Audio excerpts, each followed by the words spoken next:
ये कहानी है बागेश्वर धाम सरकार की। ये कहानी है धीरू गर्ग की।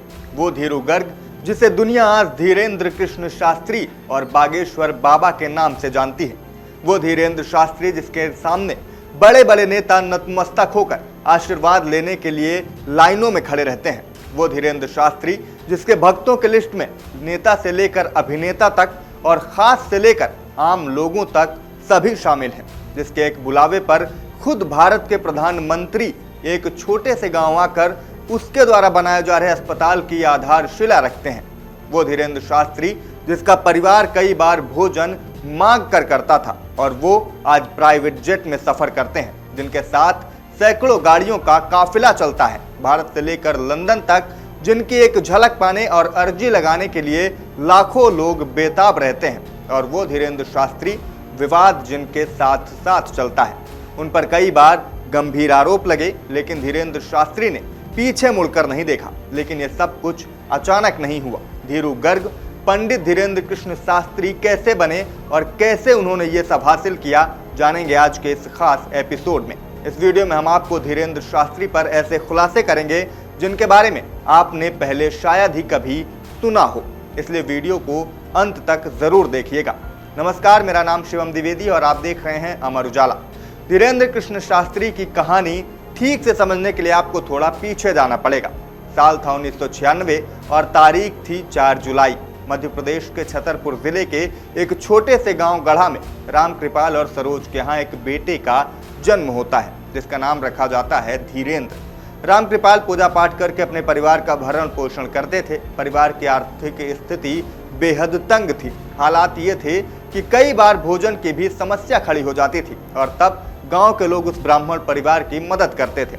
इसी माहौल में धीरे धीरे धीरू बड़ा हो रहा था। बागेश्वर धाम की आधिकारिक वेबसाइट के अनुसार भी उनका परिवार एक कर्मकांडी ब्राह्मण परिवार था और पूजा पाठ में जो दक्षिणा मिल जाती उसी से 5 लोगों का परिवार चलता था।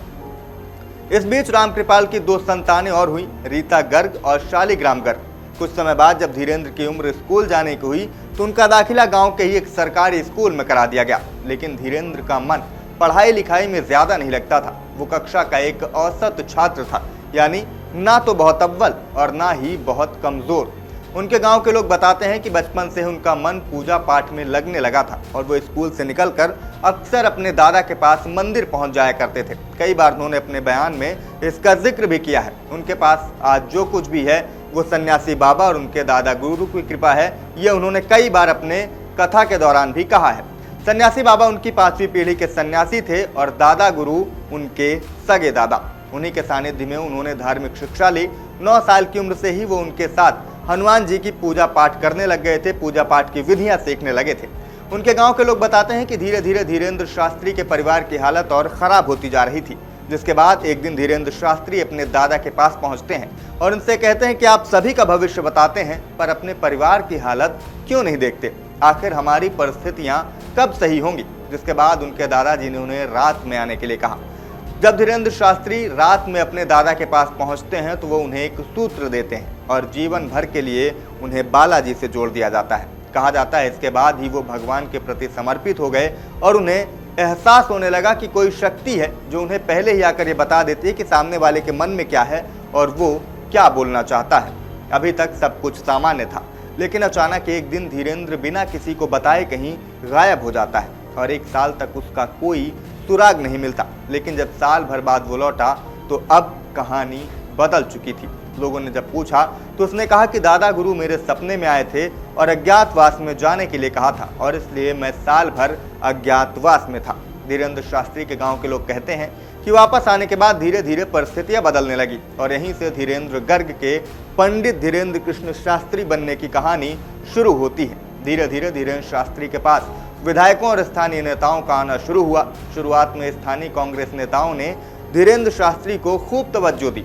उनके गांव के लोग कहते हैं कि आप ये कहिए कि धीरेंद्र शास्त्री की लॉन्चिंग में कांग्रेस नेताओं का भी हाथ है, पर आज वो जिस मुकाम पर हैं उसमें सत्ताधारी पार्टी का रोल माना जाता है। इसके बाद धीरेंद्र शास्त्री ने दरबार लगाना शुरू किया और वहां लोगों की समस्याएं ठीक करने और चमत्कार के दावे किए। हालांकि शुरुआत में उन्हें लाइमलाइट नहीं मिली, लेकिन फिर धीरे धीरे बाबा का कद और बागेश्वर धाम में श्रद्धालुओं की भीड़ बढ़ती चली गई। लेकिन उनकी लोकप्रियता में सबसे ज्यादा उछाल 2020 और 21 से आई, जब धीरेन्द्र शास्त्री को एक भक्ति चैनल का साथ मिला। उस चैनल ने धीरेन्द्र शास्त्री के बोलने के अंदाज को परखा और अपने चैनल में उनकी कथाओं का लाइव प्रसारण कराना शुरू कराया, जिसके बाद धीरे धीरे उनकी लोकप्रियता बढ़ने लगी। लोग उनके कथा करने के अंदाज को पसंद करने लगे और इसके बाद इंटरनेट आता है और इंटरनेट भी बाबा की प्रसिद्धि को एक अलग ऊंचाई तक ले जाता है। मीडिया रिपोर्ट्स की माने तो उसी भक्ति चैनल की टीम तब से अब तक धीरेन्द्र शास्त्री का सोशल मीडिया भी संभाल रही है। सोशल मीडिया में धीरेन्द्र शास्त्री की अच्छी खासी फॉलोइंग है। एक्स पर उनके 2,22,000 से अधिक फॉलोवर्स हैं, इंस्टाग्राम पर 38 लाख से अधिक और फेसबुक पर 1,40,40,00,000 से अधिक फॉलोवर्स हैं। इसके साथ ही बागेश्वर धाम के यूट्यूब चैनल पर 1,10,00,000 से अधिक सब्सक्राइबर्स हैं, जहां पर उनके वीडियोस में करोड़ों में व्यूज आते हैं। बाबा की लोकप्रियता का अंदाजा आप इसी से लगा सकते हैं कि उनके दरबार में सत्ताधारी पार्टी के नेता, मंत्री, मुख्यमंत्री से लेकर विपक्ष के नेता तक पहुंचते हैं और बाबा को कई बार अप्रत्यक्ष रूप से सत्ताधारी पार्टी का समर्थन करते भी देखा गया है। धीरेन्द्र के दरबारों में जाने वाले और भक्तों की लिस्ट में सिर्फ आम लोग ही शामिल नहीं हैं। ये लिस्ट छतरपुर के स्थानीय नेताओं में कांग्रेस विधायक आलोक चतुर्वेदी से शुरू होती है, जिनकी धीरेन्द्र शास्त्री को आगे बढ़ाने में अहम भूमिका मानी जाती है। और फिर इस लिस्ट में एमपी के मंत्री कैलाश विजयवर्गीय, महाराष्ट्र के सीएम देवेंद्र फडणवीस, मध्य प्रदेश के पूर्व गृह मंत्री नरोत्तम मिश्रा, केंद्रीय मंत्री नितिन गडकरी, गिरिराज सिंह जैसे नेताओं के भी नाम आते हैं। यहां तक कि फरवरी 2025 में जब उन्होंने कैंसर अस्पताल की नींव रखी तो खुद प्रधानमंत्री मोदी बागेश्वर धाम पहुंचे थे और अस्पताल की आधारशिला रखी थी। बाबा के भक्त सिर्फ भारत ही नहीं बल्कि विदेशों में भी हैं। धीरेन्द्र शास्त्री लंदन से लेकर ऑस्ट्रेलिया, न्यूजीलैंड, यूएई और नेपाल आदि देशों में भी कथा कर चुके हैं और वहां भी उनकी अच्छी खासी फैन फॉलोइंग है, यानी उनके अच्छी खासी मात्रा में भक्त विदेशों में भी हैं। लेकिन कहानी जो है वो यही खत्म नहीं होती। बाबा के ऊपर कई बार कई आरोप भी लगे हैं और उनके कई बयानों पर विवाद भी हुआ है। पहले आपको वो भी बता देते हैं। बागेश्वर धाम में बढ़ती आस्था का असर अब आसपास के इलाकों पर भी साफ दिखने लगा। गढ़ा गांव में जमीन की कीमतें तेजी से बढ़ने लगी और साथ ही दुकानों व दूसरी सुविधाओं का भी तेजी से विस्तार हो रहा है। बड़ी संख्या में श्रद्धालुओं के लगातार आने से यहाँ प्रॉपर्टी की मांग भी काफी ज्यादा बढ़ गई है। अब जहाँ जमीन की कीमतें बढ़ती हैं, वहाँ विवाद की आशंका खुद ब खुद बढ़ जाती है। धीरेन्द्र शास्त्री भी इन विवादों से अछूते नहीं रहे। चंदला के पूर्व विधायक आर.डी. प्रजापति ने आरोप लगाया था कि गढ़ा में मौजूद सरकारी जमीन पर धीरेन्द्र शास्त्री द्वारा निर्माण कराया जा रहा है। इस मामले को लेकर कुछ स्थानीय लोगों ने भी आपत्तियां जताई थी। उन्होंने धरना प्रदर्शन भी किया और प्रशासनिक अधिकारियों से शिकायत भी की थी। मामला आगे बढ़ते हुए कोर्ट तक पहुंचा, जहां अदालत ने निषेधाज्ञा जारी करते हुए फिलहाल किसी तरीके के हस्तक्षेप पर रोक लगा दी थी। इसी मामले से जुड़े 26 साल के संतोष सिंह ने एक न्यूज चैनल से बातचीत में दावा किया था कि जिस जगह पर पहले उनकी दुकानें थी, वहां एक रात अचानक आकर उन्हें हटवा दिया गया। उन्होंने बताया कि हमें इसकी जानकारी तक नहीं मिली। हम कलेक्ट्रेट भी गए लेकिन कोई सुनवाई नहीं हुई। हमने धरना भी दिया। यह जगह मंदिर के पीछे की है। कुछ समय पहले हमसे कहा गया था कि जमीन उन्हें दे दी जाएगी, लेकिन ऐसा नहीं हुआ। ना ही हमारे नाम रजिस्ट्री की गई और ना ही हमें जमीन दी गई, जिसके बाद हमारे परिवार ने करीब 30 लाख रुपए में अपनी जमीन वहां पर बेच दी। सिर्फ इतना ही नहीं, धीरेन्द्र शास्त्री के आधिकारिक वेबसाइट पर पर्यावरण संरक्षण और पेड़ पौधे लगाने जैसी पहल का जिक्र मिलता है, लेकिन गढ़ा गांव में उन पर पर्यावरण को नुकसान पहुंचाने के आरोप भी लग चुके हैं। स्थानीय लोगों के मुताबिक गढ़ा में एक तालाब हुआ करता था और मंदिर के पास शमशान घाट भी मौजूद था। चंदला के पूर्व विधायक आर.डी. प्रजापति का आरोप है कि इन जगहों पर कब्जा कर लिया गया। उनका कहना है कि गांव का तालाब और जहां अंतिम संस्कार होते थे उस शमशान की जमीन पर भी निर्माण कर लिया गया। यहां तक कि सामुदायिक भवन भी अतिक्रमण की चपेट में आ गया है। वहां भी धीरेन्द्र शास्त्री ने अतिक्रमण किया है। आर.डी. प्रजापति ने कहा था कि यह इलाका पहले से ही अंधविश्वास और कुरीतियों से प्रभावित रहा है और इसी का फायदा उठाते हुए धार्मिक वस्तुओं को धीरेन्द्र शास्त्री ने बहुत ऊंची कीमतों पर बेचना शुरू किया। उनके अनुसार मामूली लॉकेट जिसकी कीमत कुछ रुपए हो सकती है, उसे हजारों, यहाँ तक कि 51,000 रुपए तक में भी बेचा गया है। और इसी तरह धीरे धीरे ये पूरा काम बड़े स्तर के व्यवसाय में बदल गया। हालांकि इन आरोपों से इतर धीरेन्द्र शास्त्री ने कई ऐसे काम भी किए हैं जिनके प्रशंसा न सिर्फ देश बल्कि विदेशों में भी हुई है। बड़े बड़े नेताओं ने भी उनकी प्रशंसा की है और समाज में भी उसका काफी पॉजिटिव इफेक्ट देखने को मिला है। वो गरीब कन्याओं का विवाह कराते हैं, जिसमें खाने पीने से लेकर नेग और गिफ्ट तक की व्यवस्था भी बागेश्वर धाम की ओर से की जाती है। लोगों के लिए धाम में भोजन की व्यवस्था कराई जाती है। पिछले साल उन्होंने कैंसर अस्पताल की नींव रखी। ट्रस्ट कहता है कि जो भी दान और कमाई होती है उसका एक बड़ा हिस्सा लोगों की भलाई में लगाया जाता है और परोपकार के लिए उसका उपयोग किया जाता है। हालांकि इसके साथ ही उन पर कई बार अंधविश्वास फैलाने के भी आरोप लगे हैं। कहा गया कि बाबा चमत्कार के झूठे दावे कर लोगों को बहका रहे हैं और अंधविश्वास को बढ़ावा दे रहे हैं। साल 2023 में वो नागपुर में श्री राम चरित्र कथा करने गए थे, लेकिन यहाँ उन्हें अंधश्रद्धा निर्मूलन समिति के श्याम मानव ने खुला चैलेंज दे दिया। कहा कि धीरेन्द्र शास्त्री उनके चुने हुए लोगों के बीच अपना चमत्कार और सिद्धियां करके दिखाएं और यदि वो ऐसा कर देंगे तो शास्त्री को 30 लाख रुपए का इनाम भी दिया जाएगा। ये पूरा मामला तब और दिलचस्प हो गया जब धीरेन्द्र शास्त्री अपनी कथा 2 दिन पहले ही समाप्त करके वहां से चले गए। इसके बाद दावा किया गया कि धीरेन्द्र शास्त्री ने डर कर कथा जल्दी समाप्त कर दी। हालांकि धीरेन्द्र शास्त्री की तरफ से कहा गया कि पहले ही कार्यक्रम में कटौती तय हो चुकी थी और उसी के तहत हम वहां से पहले निकल आए थे। इसके अलावा कई बार वो अपने विवादित बयानों को लेकर भी सुर्खियों में रहे। कई बार उनके बयान जो है वो विवाद का कारण भी बने।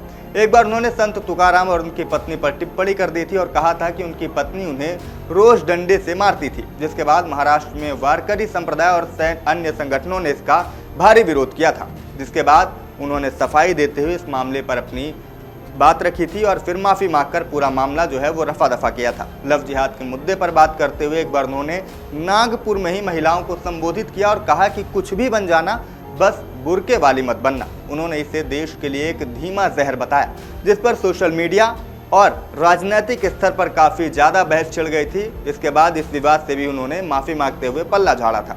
वहीं बात करें जबलपुर की, जबलपुर में एक कार्यक्रम के दौरान उन्होंने कहा था कि साईं बाबा संत या फकीर हो सकते हैं लेकिन भगवान नहीं।